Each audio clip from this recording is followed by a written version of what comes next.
만성 통증을 방치하면 수면 장애부터 우울증까지도 올 수 있다는데 정말인가요?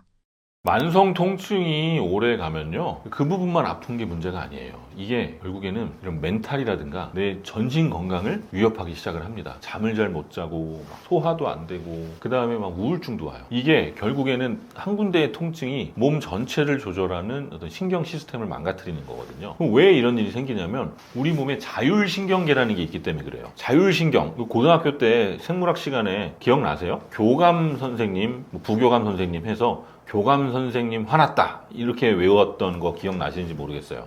자율신경이라는 게요, 교감신경하고 부교감신경이 있습니다. 교감신경은 우리가 긴장하거나 스트레스를 받을 때 흥분을 해요. 그래서 우리 교감 선생님 화났다라고 얘기했던 거예요. 교감 선생님이 화가 나면 막 갑자기 동공도 커지고 막 땀도 나고 뭐 근육에 막 힘이 들어가고 막 이러실 거 아니에요. 그래서 긴장이나 스트레스 때 올라가는 신경이 교감신경이고, 반면에 부교감신경은 우리가 안정됐을 때, 회복을 할 때, 쉬고 있을 때 활성화가 되는 게 부교감신경입니다. 문제는요, 어떤 통증이라는 게 스트레스잖아요. 스트레스가 오래되다 보면 이러한 교감신경이 과활성화가 되고요, 부교감신경은 억제가 돼요. 결국에 하루 종일 긴장 상태가 돼요. 그러니까 이 뒷목도 뻐근하고 이 위에 막 뭐 한 짐 올라가 있는 것 같고, 여기가 우리가 어떤 위험 상황이 생길 때 빨리 도망가야 되니까 근육이 이렇게 수축을 한단 말이에요. 교감신경이 흥분을 하면 내 몸이 이렇게 수축을 해요. 이 상태에서 빨리 도망갈 걸 찾는 거예요. 그럼 여기가 얼마나 아프겠어요. 하루 종일 이 승모근이 굳어 있으면, 수축을 해 있으면. 그래서 교감신경이 늘 항진돼 있으면 네 가지가 무너지기 시작을 합니다. 첫 번째, 수면 패턴이 깨져요. 몸이 긴장되어 있으면 그 잠 오겠어요? 우리 뇌는 위험하다고 지금 인식을 하고 있습니다. 빨리 도망가야 되는데 깊은 잠을 자면 도망갈 수가 없죠. 무슨 일이 생기면 빨리 깨서 도망가야 되잖아요. 그러니까 잠을 잘 못 자요. 두 번째, 소화가 잘 안 돼요. 왜냐하면 소화기관을 움직이는 신경이 부교감신경이에요. 그게 미주신경이에요. 미주신경은 요 목에 있는 경동맥 옆으로 지나가거든요. 여기서 이렇게 위장으로 들어가게 되는데, 부교감신경이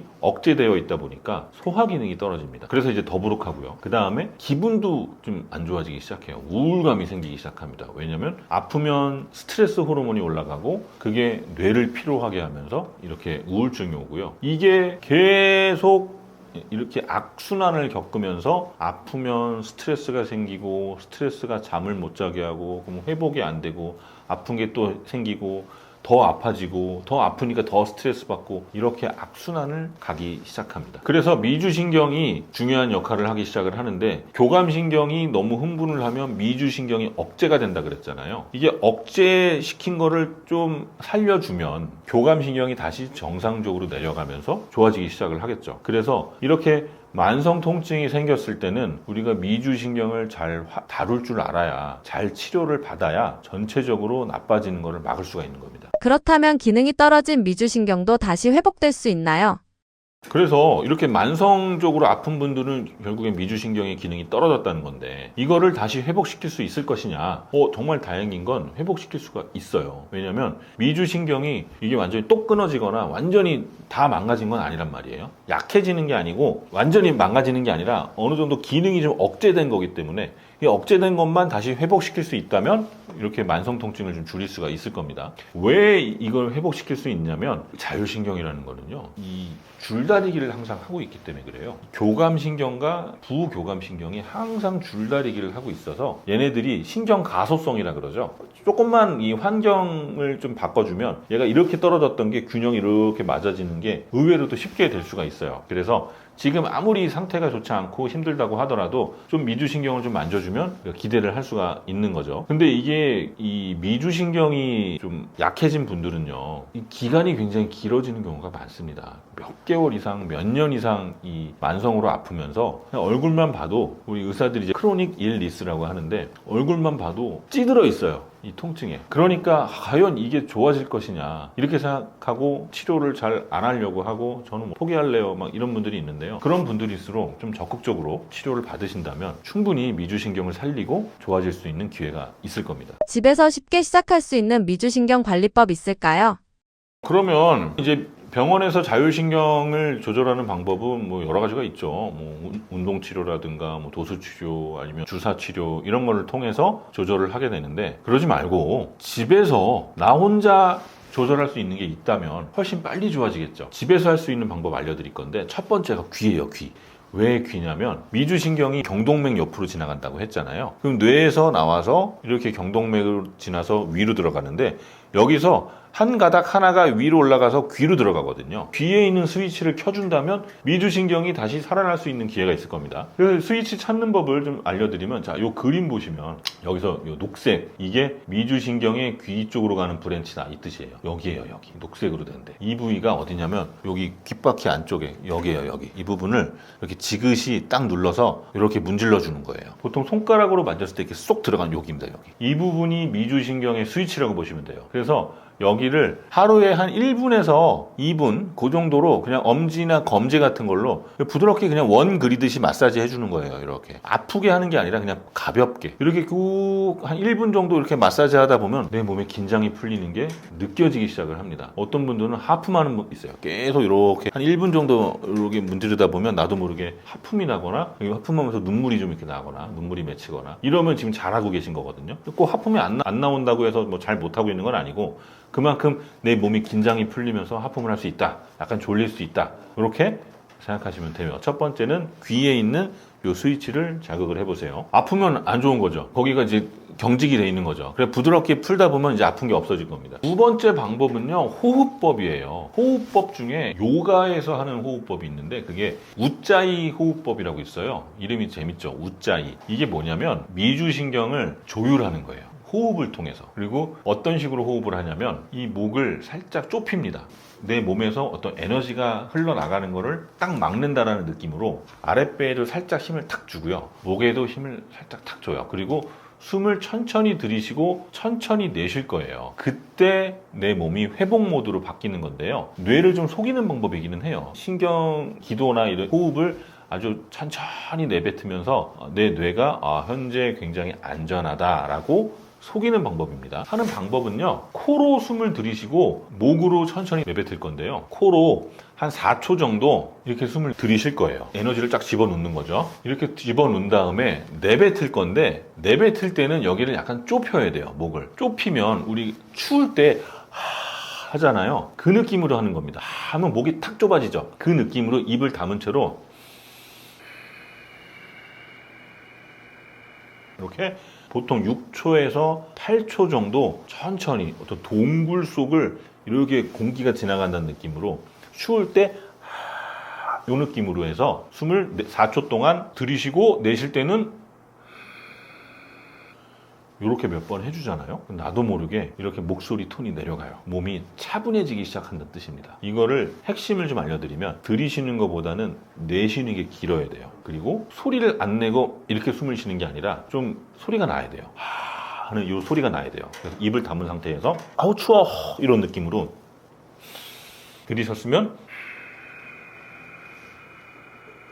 이렇게 해주고 되도록이면 복식 호흡을 하셔야죠. 가슴으로 이렇게 하는 게 아니라 뱃속으로 들어갔다가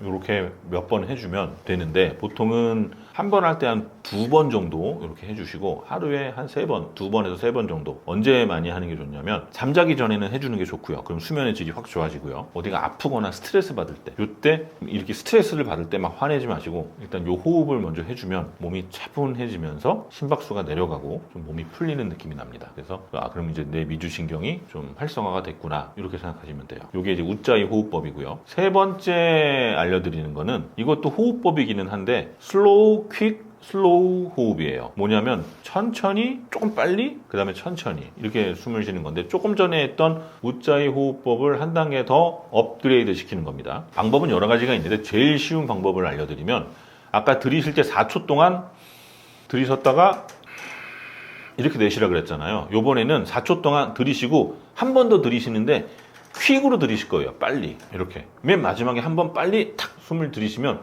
그때 이 자율신경 중에서 교감신경이 한번 탁 스위치가 켜지거든요. 교감신경과 미주신경을 번갈아서 스위치를 눌러서 이 균형을 맞추는 호흡법이에요. 그래서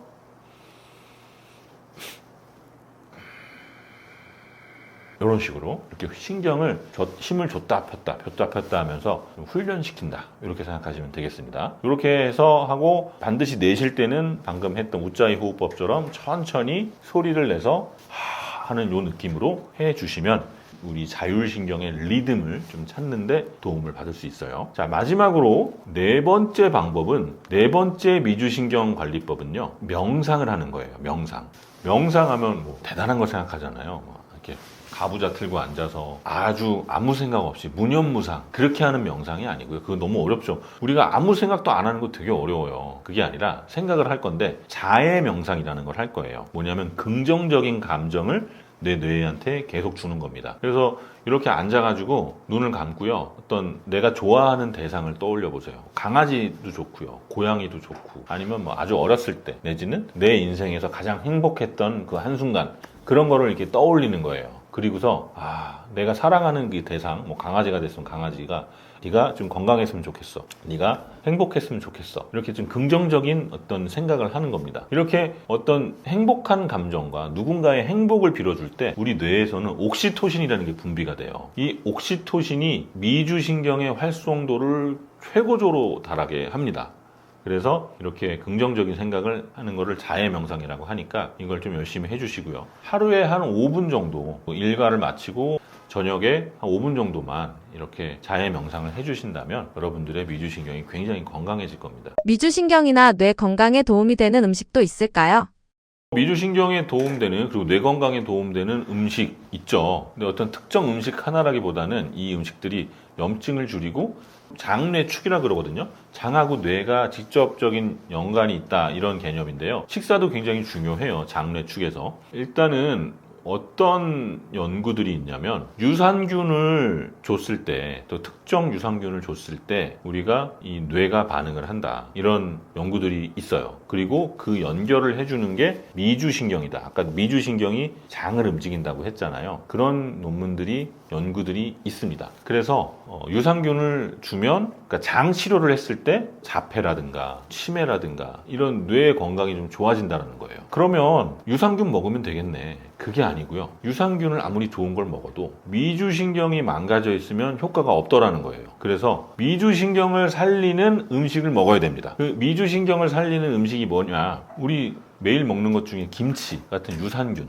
그다음에 요거트도 유산균이죠. 된장 같은 발효 음식, 아니면 채소, 식이섬유, 이런 것들이 장내 미생물을 건강하게 하고 결국에 그게 미주신경을 건강하게 한다. 그래서 뇌에도 도움이 된다, 이런 얘기들을 해요. 또 하나는 뭐 오메가3 같은 것도 마찬가지로 장내 미생물을 좋아하는 음식들이고, 고등어, 연어, 참치, 이런 거죠. 그게 뇌의 염증을 줄여준다, 그러니까 신경을 좀 부드럽게 해준다, 이렇게 생각하시면 되고요. 그 다음에 뭐 마그네슘 같은 거, 마그네슘, 트립토판, 대표적으로 뭐 바나나, 견과류, 달걀 같은 게 있을 거고, 이런 것들이 어떤 신경을 안정시키고 수면에 도움을 준다라고 되어 있어요. 그래서 음식도 굉장히 중요한 역할을 합니다. 미주신경 활성화를 위한 24시간 루틴이 있다면 아침, 점심, 저녁에 꼭 실천해야 할 핵심 행동은 무엇인가요?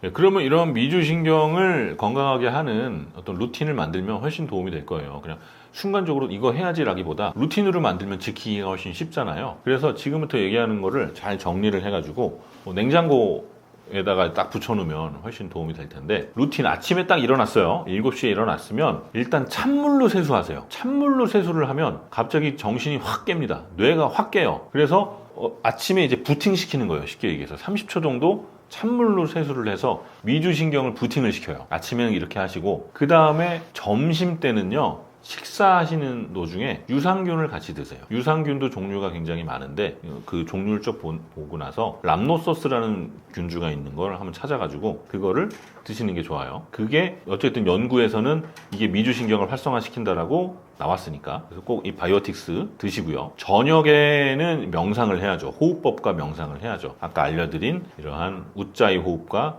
자해 명상 해서 하루 종일 우리가 일하면서 긴장을 하니까 교감신경 톤이 올라갔을 거 아니에요. 그럼 자기 전에 톤을 맞추는 거죠. 부교감신경을 쭉 미주신경을 올려서 톤을 맞춰주면 한 10분 정도만 해줘도 수면이 훨씬 질이 좋아지니까 이렇게 하시면 됩니다. 지금 정리해보면 뭐 대단한 거 없잖아요. 그냥 아침에 찬물 세수하고 점심에 유산균 챙겨 먹고 저녁 자기 전에 호흡법과 명상만 해준다면 만성으로 아픈 분들도 의외로 정말 큰 도움을 받을 수 있으니까, 이거 뭐 돈 드는 거 아니니까 한번 따라해 보시면 여러분들 만성 아픈 거, 만성 통증, 우울증 좋아질 수 있습니다. 혈관이 막히는 걸 절대로 방치하면 안 된다고 하는데 이유가 무엇인가요?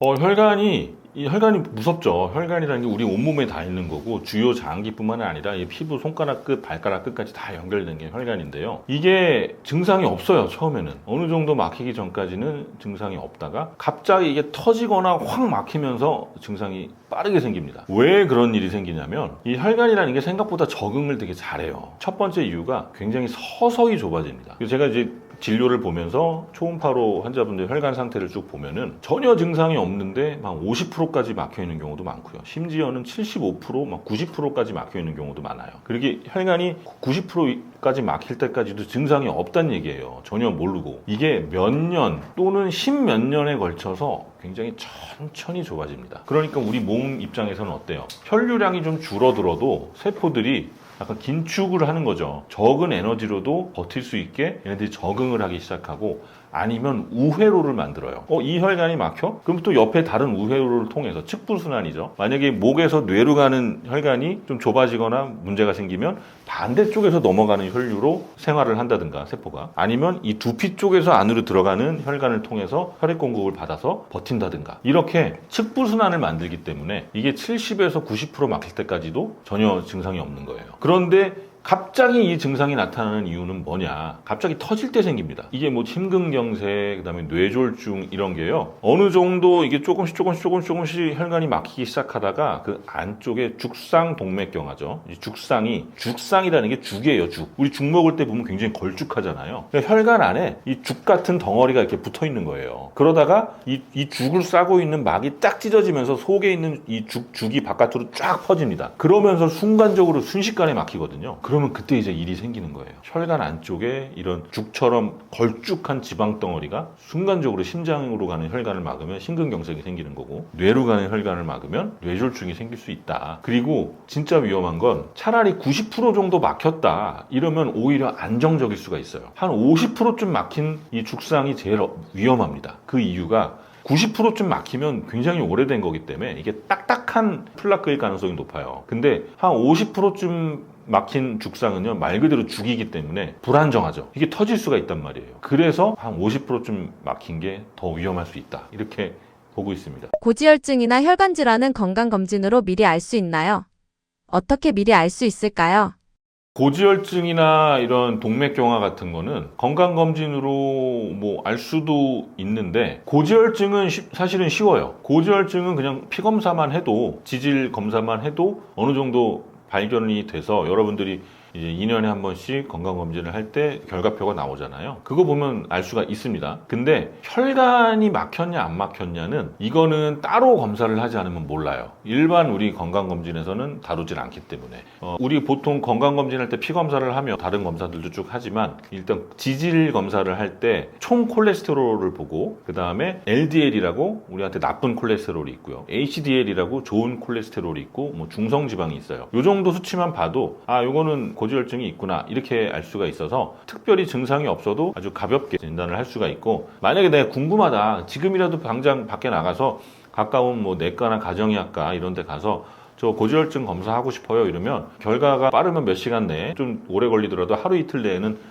결과를 볼 수 있기 때문에 그거는 쉽게 알 수가 있는데 혈관 질환은 좀 달라요. 혈관은요 이런 피검사로 알 수 있는 게 아니에요. 그래서 일반 건강검진에서는 모르고 또 일단 영상검사를 해야 됩니다. 영상검사를 통해서 이 혈관이 좁아졌는지 이걸 봐야 되는데 생각을 해보세요. 심장에 있는 혈관이 좁아진지 보려면 이게 쉽지 않겠죠. 심장은 계속 뛰고 있잖아요. 그 다음에 이 사이즈도 작고 그거를 관상동맥의 현재 상태 두께가 얼마나 되고 안쪽에 플라크가 있는지를 보려면 쉽지 않죠. 그러면 뭐 CT를 찍거나 아니면 아예 혈관 조영술을 하거나 이렇게 검사를 해야 되니까 어렵단 말이에요. 며칠 동안 준비를 해야 되고 또 검사 전날 막 금식을 해야 되는 경우도 있고 그래서 검사 잘 안 하게 되죠. 그러니까 진단이 어려운데 그나마 이제 조금 편한 게 경동맥 초음파 검사가 그나마 좀 편해요. 이 심장은 이 뼈 흉곽에 쌓여져 있지만 경동맥은 이 목에 있기 때문에 겉으로 드러나 있단 말이에요. 그러니까 이거는 초음파로 딱 되면 경동맥이 좁아졌는지 그렇지 않은지를 알 수가 있고 이 대퇴동맥도 마찬가지로 초음파를 보면은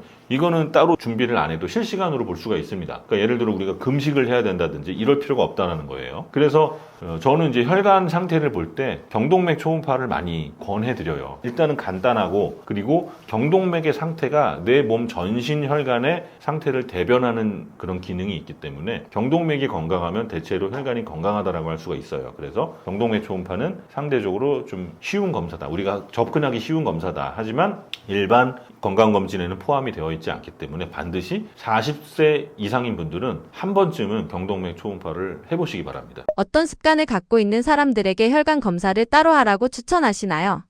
혈관 검사를 반드시 해야 되는 거 뭐 연령으로 따지면 40대 이상에서는 그래도 한 5년이나 10년에 한 번씩 해보시는 게 좋고요. 그 외에 요즘은 막 30대에도 당뇨가 생기거나 뭐 고혈압이 생기거나 고지혈증이 있는 경우가 있잖아요. 이런 거 이제 위험인자라고 하는데 동반된 위험인자가 있으면 반드시 혈관을 스캔을 해봐야죠. 그래서 경동맥 스캔을 반드시 해보시길 추천드립니다. 건강검진하다 보면 혈관이 하얗게 보인다, 석회화가 있다고 할 때가 있는데요. 이건 많이 안 좋은 상태인가요?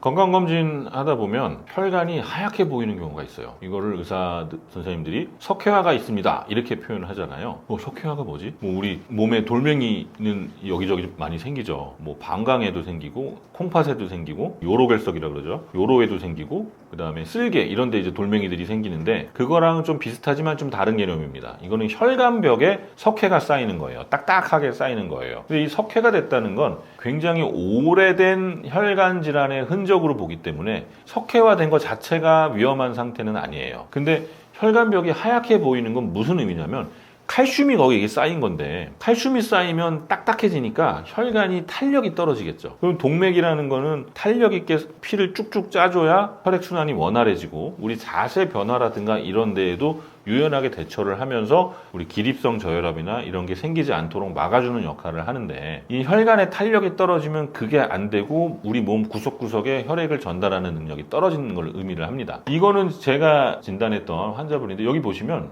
이분이 사실은 허리가 아파서 허리 엑스레이를 찍은 건데 여기 허리를 보지 마시고 그 앞쪽에 이 복부 쪽을 보세요. 허리뼈는 여기 있는데 그 앞에 허리뼈랑 비슷한 거 뭐 하나 또 있죠. 이게 석회에 둘러싸인 혈관 대동맥이에요. 여기 이제 혁회들이 쫙 깔린 거예요. 그러면 이 대동맥이 탄력이 있어서 쭉쭉쭉 피를 짜줘야 되는데 그럴 능력이 떨어지겠죠. 그러니까 혈액순환이 잘 안 되기 시작을 할 겁니다. 그럼 이런 게 왜 생기느냐? 일단은 처음에는 콜레스테롤이 쌓이죠. 콜레스테롤 자체는 하얗게 보이진 않습니다. 근데 이게 쌓이면서 염증이 계속 반복이 되다 보면 시간이 지나면 여기 이제 칼슘이 쌓이면서 딱딱하게 굳어요. 그러니까 아주 오래된 동맥 경화의 흔적이라는 겁니다. 근데 이게 왜 위험하다 그러냐면 이거 자체가 그렇게 위험하진 않지만 상대적으로 안정적이니까 이렇게 있다는 건 혈관이 일단 많이 노화가 됐다는 거고 이렇게 석회가 있는 혈관이 있다는 건 다른 혈관들도 마찬가지로 많이 병이 진행됐다는 거예요. 그래서 딱딱한 혈관 자체가 위험한 정도는 아니지만 위험성을 경고하는 거다. 이렇게 딱딱한 혈관이 있다는 건 이런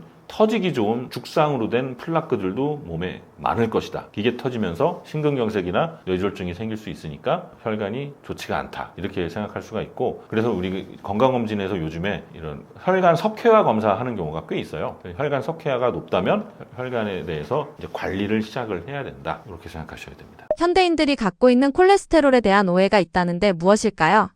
콜레스테롤이 낮으면 콜레스테롤이 높으면 안 좋다. 낮으면 무조건 좋다. 이렇게 생각하시는데 콜레스테롤이요. 우리 몸에서 굉장히 중요한 역할을 해요. 이거 너무 낮으면 좋지 않아요. 콜레스테롤은요. 세포의 막을 구성하는 거예요. 우리 몸 세포가 있으면 그 주변을 쫙 이 콜레스테롤이 둘러싸고 있습니다. 너무 낮으면 세포막이 약해지겠죠. 그럼 이제 세포가 깨지고 안 좋은 일이 생기는 거예요. 그리고 콜레스테롤이 하는 역할이 또 호르몬, 남성 호르몬이라든가 코티졸이라든가 이런 거를 만드는데 재료로 쓰이고요. 뇌에도 굉장히 중요한 역할을 합니다. 콜레스테롤은. 그래서 이게 너무 낮으면 문제가 되는 거예요. 근데 그러면 왜 사람들이 콜레스테롤이 안 좋다고 하느냐? 종류를 제대로 이제 파악을 해야 됩니다. 몸에 나쁜 게 있고 좋은 게 있다 그랬잖아요. LDL이라는 콜레스테롤은 몸에 좋지가 않아요. 왜냐하면 이 LDL이 혈관벽에 결국에 쌓입니다. LDL이 높으면 혈관벽에 쌓이면서 동맥경화가 진행되기 때문에 LDL은 낮을수록 좋아요. 반면에 HDL은 이게 H라는 게 높다는 뜻이잖아요. HDL 자체가 좀 중량이 좀 나가기 때문에 얘네들이 혈관 속에 있는 나쁜 콜레스테롤을 깨트리는 역할을 해요. HDL이 돌아다니면서. 그러니까 HDL은 높을수록 좋겠죠. 혈관 안을 돌아다니면서 이제 파수꾼 역할을 하는 거예요. 나쁜 콜레스테롤이 쌓이려 그러면 못 쌓이도록 딱 잡아서 간으로 가져가는 그런 역할을 하니까 HDL은 높을수록 좋습니다. 그래서 우리 건강검진할 때 뭘 봐야 되냐면 한 3가지 정도 보면 돼요. LDL, 그리고 또 하나는 HDL, 또 하나는 중성지방, 요 3가지, TG죠. 그래서 LDL은 낮은 게 좋고 HDL은 높은 게 좋고 중성지방도 적당한 게 좋아요. 그래서 요 3가지 정도 건강검진 했을 때 피검사 확인해 보시면 될 것 같습니다. 고기도 안 먹고 야채만 자주 먹는데 왜 고지혈증이 생기냐고 하시는 분들이 많은데요. 어떤 이유 때문일까요? 고지혈증 생겼는데 나는 먹는 게 거의 스님인데 고지혈증 생겼어, 이렇게 하시는 분 있어요. 진짜로. 환자분들 중에도 저는 뭐 고기도 안 먹고요, 저 식단 하면서 그렇게 하는데 왜 고지혈증 생겼어요? 이렇게 생각하시는데요. 우리가 기름진 고기를 먹었다, 그게 내 몸에 콜레스테롤을 높이는 거는 한 20%밖에 안 돼요. 실제로 콜레스테롤 자체는요, 내가 먹는 거에서 바로 들어가는 게 아니라 간에서 만들어지는 경우가 많습니다. 간에서 생성되는 게 한 80%예요. 70에서 80%예요.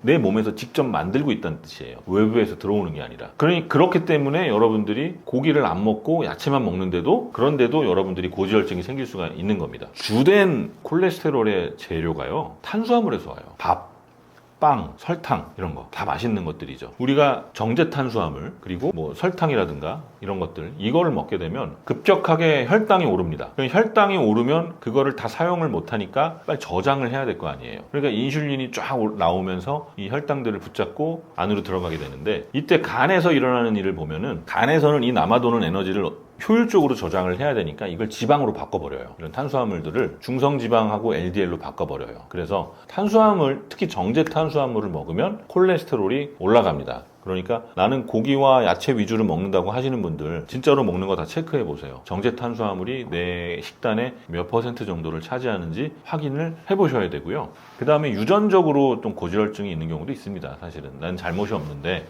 내가 뭐 운동도 잘하고 음식도 잘 가려서 먹고 하는데도 고지혈증이 생겼다, 그러면 가족력을 한번 보세요. 젊을 때부터 이런 고지혈증이 있거나 그러면, 그러니까 유전적으로 문제가 있는 경우도 있습니다. 생활습관도 찾아봐야죠. 먹는 것만 잘 한다고 되진 않죠. 우리가 운동해야죠. 하루 종일 막 의자에 몇 시간씩 앉아서 가만히 있고, 저녁 먹고 바로 누워서 소파에 누워서 막 TV 보고 잠 잘 못 자고 저녁에 술 많이 마시고 이러면 당연히 콜레스테롤이 올라가죠. 그래서 생활습관 꼭 체크해 보시고요. 정리를 해보면, 콜레스테롤, 내 몸의 콜레스테롤은 고기에서 오는 게 아니라 탄수화물, 밥, 빵, 설탕, 요 3가지에서 온다. 꼭 기억하셔야 됩니다. 혈관 건강에 진짜 도움되는 음식이나 생활 습관은 무엇인가요?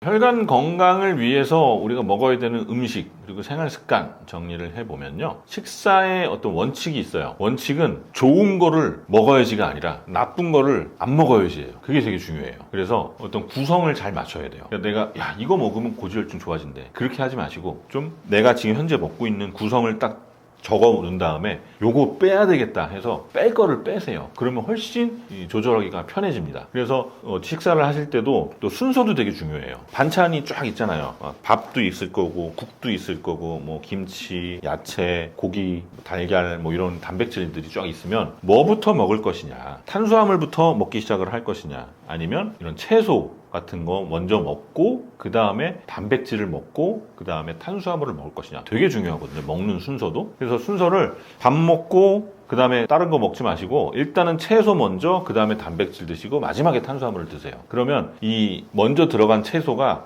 일종의 거름망을 형성을 해요, 내 뱃속에서. 그러니까 혈당을 천천히 올리는 역할을 하거든요. 그래서 혈당 스파이크를 좀 막아주니까 고지혈증을 예방하는 데 도움이 될 거고요. 그 다음에 실제로 도움이 되는 음식이 있긴 있습니다. 내가 지금 먹는 식단에서 일단 뺄 거를 빼시고, 그 다음에 이제 추가를 했으면 좋겠는 거는 등푸른 생선. 등푸른 생선은 오메가3가 많다 그러잖아요. 이 오메가3가, 에스키모들이 이 상처가 한번 나면은 잘 피가 안 멈추는 거를 보고, 그 다음에 그 사람들이 이 혈관 건강이 좋은 거를 보고, 이 사람들 왜 이렇게 혈액이 맑지? 이렇게 해서 일단은 검사를 해보니까, 조사를 해보니까 생선을 주식으로 먹었던 거예요, 생선을. 그래서 그때 이제 오메가3가 밝혀진 거거든요. 오메가3를 먹으면 혈액순환이 좋아지는구나. 그래서 오메가3를 현재 식단에다가 좀 추가해 주시는 게 염증 줄이는 데도 도움이 되고 혈관 건강을 도움을 주게 되는데, 이 생선 같은 경우에는 또 너무 많이 먹으면 중금속에 위험성이 또 있다고 하잖아요. 그러니까 생선 한 토막에서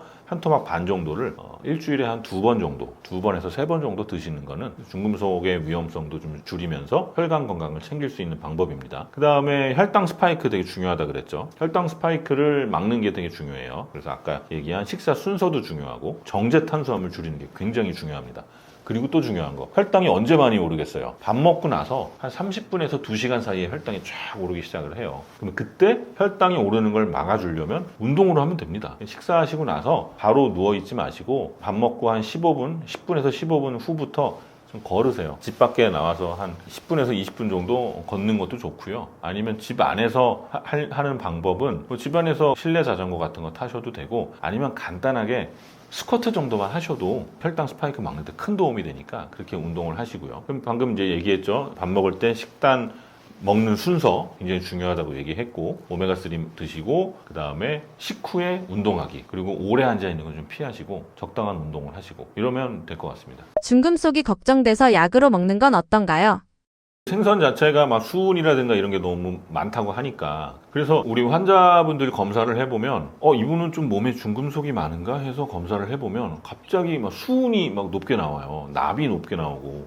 그래서 뭐지 하고 보고 보면은 이분이 일하는 환경, 직업적인 환경이라든가 이런 데서는 전혀 수은에 노출될 일이 없단 말이에요. 알고 보면 회를 굉장히 좋아하셔서 거의 회를 주식처럼 드시는 그런 분도 있어요. 그래서 이렇게 생선을 많이 먹었을 때 중금속 오염이 걱정이 되신다면 오메가3 제품으로 된 거 드시면 그런 걱정을 좀 덜 수 있습니다. 요즘 유튜브를 보다 보면 고지혈증에는 스타틴이나 오메가3를 먹지 말라고 하는 분들도 있던데요. 어떻게 봐야 하나요? 되게 많죠. 워낙에 이런 미디어라든가 유튜브에 자료들이 넘쳐나다, 너무 많은 정보들이 넘쳐나다 보니까 또 어떤 분들은 스타틴 먹지 마라, 제약회사의 음모다, 이런 경우가 있어요. 절대 먹으면 안 된다, 부작용만 있고 득이 안 된다, 우리 몸에 콜레스테롤은 다 도움이 돼서 이유가 있어서 콜레스테롤이 올라가는 건데 그거를 억지로 떨어뜨리는 건 좋지 않다, 막 이렇게 얘기하시는데요. 그런 경우도 있고 꼭 먹어야 되는 경우도 있어요. 한 가지 확실한 거는 스타틴을 먹으면 생존 가능성이 올라갑니다. 그걸 알아야 돼요. 그러니까 죽을 사람을 생존 기간을 늘려준다는 게 통계적으로 나왔어요. 고지혈증 있는 분들이 스타틴을 먹었을 때 오래 산다라는 게 확인이 됐기 때문에 그건 드셔야 돼요. 먹어야 돼. 그거는 뭐 확실해요. 굉장히 오랫동안 몇십 년 동안 의사들이 데이터를 모아서 분석을 해서 나온 거예요. 그러니까 부정할 수가 없죠. 그걸 먹으면 오래 산다는 건. 그리고 이 스타틴이 이런 간에서 콜레스테롤이 만들어지는 걸 좀 줄이고 LDL을 떨어뜨리고 이런 플라크를 안정시키기 때문에 이렇게 생존을 좀 올린다, 생존 확률을 올린다, 그래서 그런 거고 먹어야 되는 거고요. 거의 뭐 우리가 논쟁의 여지가 없이 필수로 드셔야 되는 분들은 이전에 기왕력이 있는 분들, 심근경색이 있었다든지 협심증 이런 것 때문에 스텐트를 하셨다든지, 그다음에 뇌졸중, 허혈성 발작, 그다음에 당뇨 있고 LDL이 올라가고 LDL이 한 190 이상 이러면 이거 먹어야 됩니다. 먹어야 오래 살아요. 꼭 드시고요. 실제로 이 약을 먹었을 때 이러한 방금 얘기한 무서운 심근경색 같은 병들이 덜 오면서 사망률이 낮아졌다, 이렇게 이미 데이터에 나와 있으니까 드셔야 되는데, 조금 애매한 분들이 있어요. 논쟁이 생기는 경우가 있어요. 증상은 하나도 없고 다른 기저질환도 없고 LDL만 조금 높다, 그래서 건강검진에서 그냥 우연히 발견이 된 경우, 그 다음에 그런 경우에는 이제 나이 본다든지, 나이를 보고 뭐 혈압이나 당뇨가 있는지, 흡연을 하는지, 가족력이 있는지, 복부 비만이 있는지를 좀 전체적으로 위험도를 계산을 해서 먹을지 말지를 좀 결정하는 게 좋을 것 같아요. 다른 요인 없이 LDL만 조금 높은 경우라면 그거는 생활습관 교정만으로도 충분히 낮출 수가 있기 때문에 굳이 뭐 그렇게 먹을 필요는 없어요. 유튜브에서 계속 먹지 마라, 이거 위험하다, 이렇게 하는 게 그분들도 다 이유가 있어서 그렇게 얘기하는 거거든요. 부작용이 꽤 있는 약이기 때문에 그렇습니다. 이 스타틴이라는 게 대표적으로 약을 먹으면 막 쥐가 나고 막 온몸에 근육통이 생기고 오히려 간 수치가 올라가고, 드물게는 혈당도 올라가는 경우가 있어요. 그래서 그렇게 얘기하시는 건데요. 반드시 아까 얘기한 대로 반드시 약을 드셔야 되는 분들은 이러한 부작용을 좀 최소화시키면서 약을 드시는 방법을 찾아서 먹는 게 진짜 중요하고요. 균형이 중요한 것 같아요. 위험한 분들은 약이 주는 이득이 이런 부작용보다 훨씬 큰 이득을 주기 때문에 반드시 드시고, 저위험군, 아까처럼 LDL만 좀 높고 이런 분들은 제 생각엔 생활습관부터 고쳐주시는 게 좋을 것 같습니다. 안녕하세요. 저는 지금 21년째 환자분 진료하고 있는 신경외과 전문의 이정표입니다. 주로 허리 통증, 그리고 다리, 발목, 무릎, 하체 쪽이죠. 하체 쪽 진료를 많이 보고 있고요. 진료는 지금 신사역에서 진료를 하고 있습니다. 현재 하고 있는 일로는 신경외과 의사회에서 학술의사 하고 있고요. 그다음에 서초구 의사회에서 총무의사, 서울시 의사회에서는 보험의사 하고 있어요. 또 상임의사로 신경외과 초음파학회와 말초신경학회에서 상임의사를 하고 있고요. 통증에 대해서 오래 진료를 하다 보니까 요즘에는 어떤 방식으로 흘러가고 있는지, 이게 통증이라는 게 트렌드가 있거든요. 어떤 방식으로 흘러나가는지가 좀 보입니다. 예전에는 아픈 거를 없애는 게 주된 목적이었어요. 그래서 뼈 주사라고 하죠. 스테로이드 주사를 굉장히 많이 썼단 말이에요. 지금도 많이 쓰세요. 스테로이드 주사를 잘 쓰는 의사가 명의였습니다. 예전에는. 동네에서 명의로 소문난 분들 보면 스테로이드 주사를 막 10몇 개씩 쫙 만들어 놓고 환자분 들어오시면 어디 아파요? 어깨 아파요? 어깨에 놓고. 무릎 아파요? 무릎에 놓고. 지금도 그렇게 진료하시는 분들도 계세요. 그게 예전에는 트렌드였어요. 그렇게 하면 안 아프니까. 근데 스테로이드 주사라는 거는 염증을 강제로 스위치를 꺼버리는 겁니다. 그러면 이 스위치를 꺼버리면 어떤 일이 생기냐면 염증이 나쁜 게 아니에요. 염증이 있어야 그 조직이 재생이 돼요. 근데 그 스위치를 꺼버리다 보니까 조직이 재생되지를 않습니다. 그래서 힘줄이 더 약해지고 나중에는 퇴행성 변화가 일어나기 시작을 해요. 그래서 요즘에는 어떤 방식으로 나가고 있냐면 염증이 나쁜 게 아니다. 염증을 잘 조절을 해서 얘가 건강한 조직을 만들 수 있도록 도와주자. 이게 재생의학이거든요. 요즘에는 대부분의 치료가 재생의학으로 가고 있습니다. 그래서 스테로이드 주사는 너무 심한 경우에 잠깐 급한 불을 끄는 용도로 쓰고요. 그 이후에는 이게 나쁜 염증으로 가지 않도록 좋은 염증으로 가도록 유도를 해주는, 예를 들어 PDRN 주사라든가 아니면 아까 혈소판 주사 얘기했죠. PRP라고 하는 자가 혈소판 주사를 많이 사용하기 시작을 해요. 그래서 만드는 거죠. 지금까지의 의학은 제거하는 의학이었다면 뭘 없애고, 염증을 없애고, 혹이 있으면 혹을 떼내고, 암 조직이 있으면 암 조직을 떼내고, 이게 뭔가를 제거하는 의학이었다면 요즘에는 만드는, 재생시키는 의학을 해요. 이게 어디까지 연결이 돼 있냐면 항노화까지 연결이 돼요. 우리는 늙어갑니다. 모든 사람들은 다 늙어가요. 그런데 이 늙어가는 노화를 막을 수는 없겠지만 최대한 늦추고 아니면 조금이나마 되돌리게, 그러니까 시간을 되돌릴 수는 없지만 어떤 노화를 좀 되돌릴 수 있게 굉장히 많이 노력을 하고 있고, 요즘 들어서 연구가 아주 활발하게 일어나고 있는 게 바로 이러한 재생의학과 항노화 치료예요. 여러분, 나이 들었다고 한물 갔구나 나는, 이렇게 생각하지 마시고 요즘 의학이 너무 좋아졌으니까 반드시 운동과 같은 생활습관 교정하고 식이 조절하면서 이러한 항노화 의학의 도움을 받는다면 짧게는 5년, 길게는 10년 이상도 젊어질 수 있습니다. 포기하지 마시고 열심히 여러분들의 노화를 늦춰보세요.